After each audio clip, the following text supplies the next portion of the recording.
Well, good afternoon. Welcome to Pastor Doug's VIP Midweek Bible Study. As you can see, I'm a solo player here today, which is really unusual. Actually, it's the first time. In the past, when Pastor's schedule got to be so busy, he would ask Pastor Jim and myself to fill in for him. But today, things really fell apart with the schedule, and I'm all that's left, so you're stuck with me. What we'll do will be pretty short and sweet today. Typically, with the back and forth with two pastors, we can go on 10, 15 minutes, but I don't think I have that much in me at the moment. So we'll just do a quick review of Pastor's message on Sunday.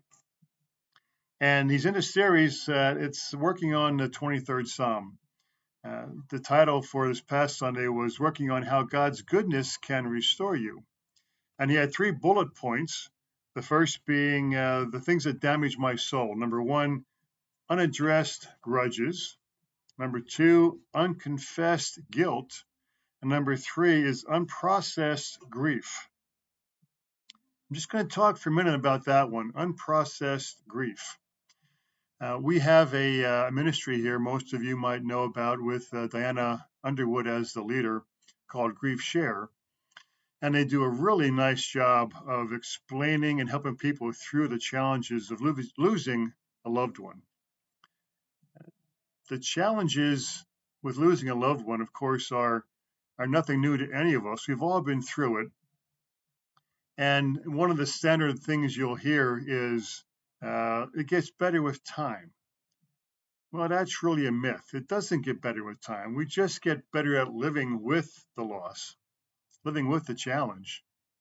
But there's a different sort of grief I want to mention just for a few minutes. Think about the grief of not realizing expectations. You know, when you're young, you have all these ideals, and I'm going to do this and do that, and maybe make an impact on the world. Um, those challenges are then met with reality as you get older and have to deal with just the day-to-day parts of living and the requirements of living and providing for yourself and your family.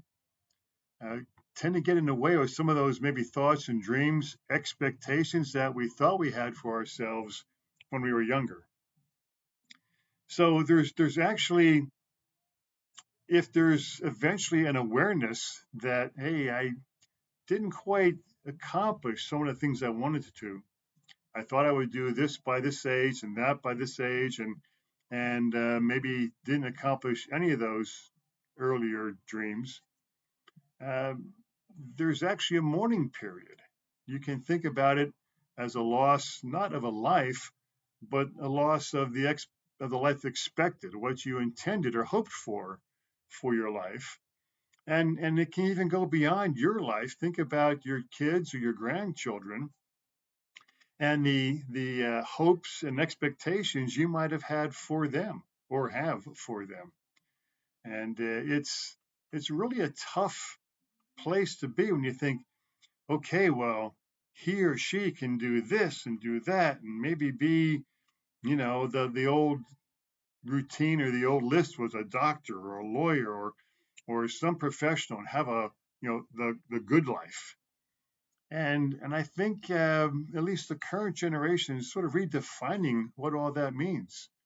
I mean, these poor kids that come out of college with hundreds of thousands of dollars of debt and then have to try to make those payments. I don't know how they do it, frankly.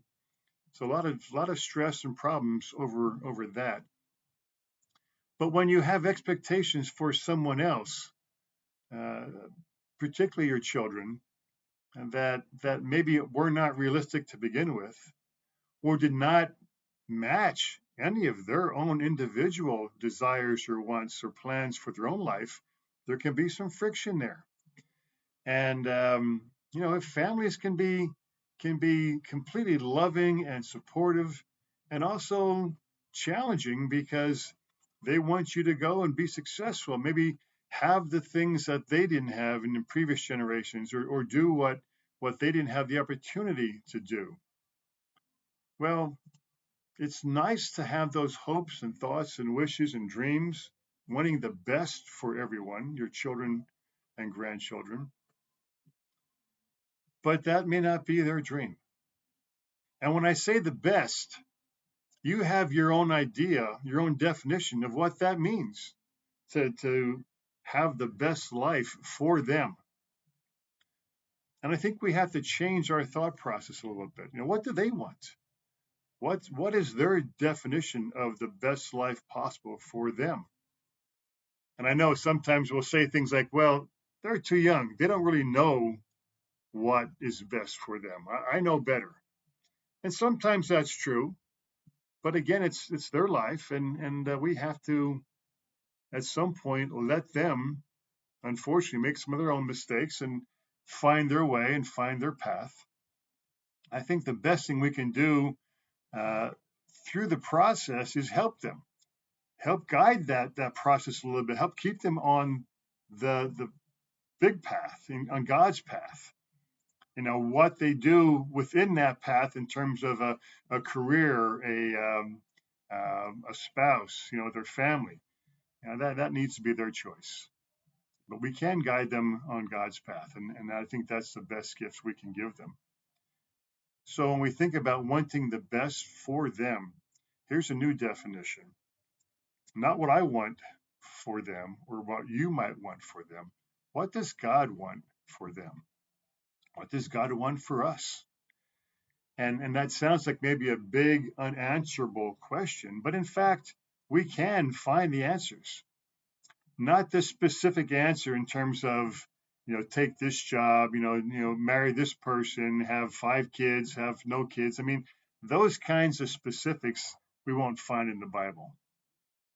But in terms of what he wants for us, in terms of being the best people we can be, being servants to our fellow man, being loving and caring, doing the best we can with what God's given us for other people.